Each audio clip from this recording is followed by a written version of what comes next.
This is Wild Chronicles. This might seem like a barren landscape, but it's a great place to make history. It hides riches beyond imagining.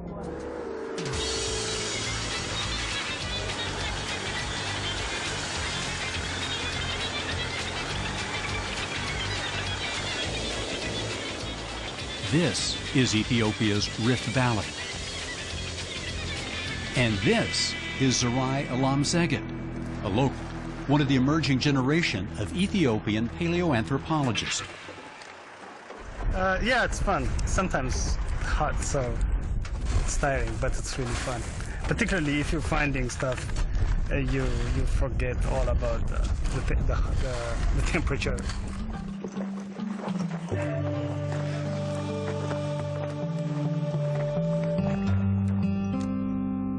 This is forbidding land, but well known to the scientific world.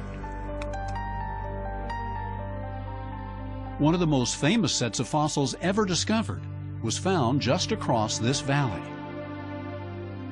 In 1974, scientists found Lucy, a hominid species that walked the earth over 3 million years ago. Back then, this was very different country, but Zerai can see it. But if you imagine this 3 or 4 million years ago, it was covered with forests, lakes, and rivers everywhere. So the environmental context was so different. Lucy belonged to a family of human-like apes called Australopithecus afarensis.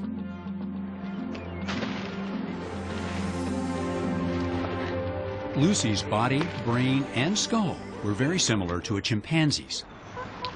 But she also had some human traits. The bones of her pelvis, leg, and knee showed that she walked upright.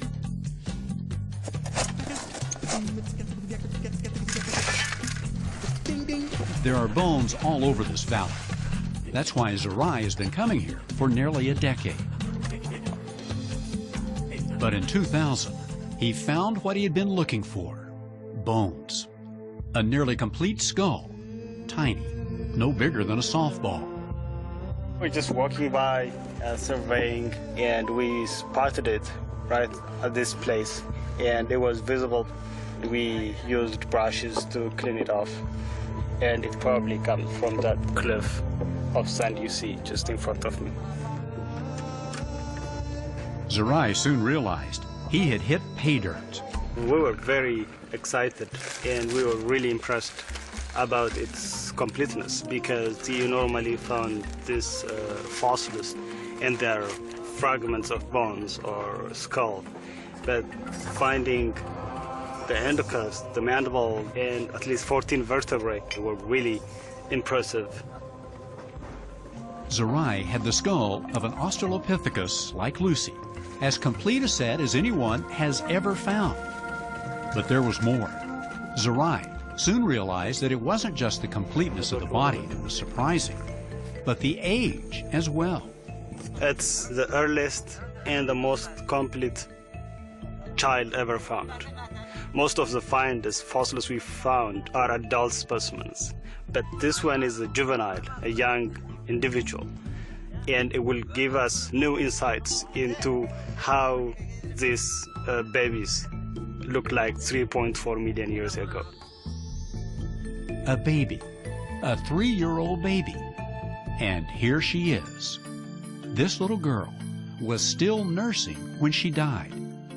She's cute, but doesn't look any more human than a chimpanzee, until you start to get into the details.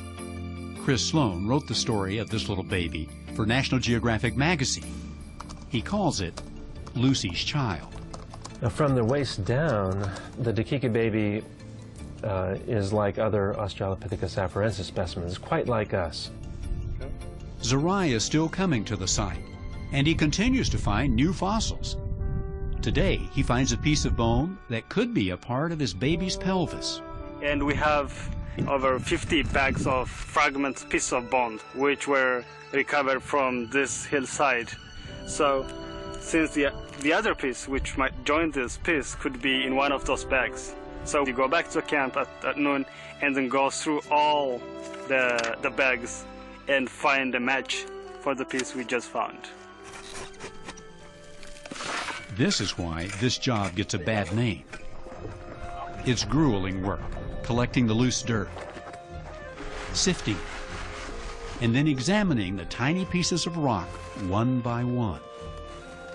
It doesn't look very thrilling until Zerai explains why he does it.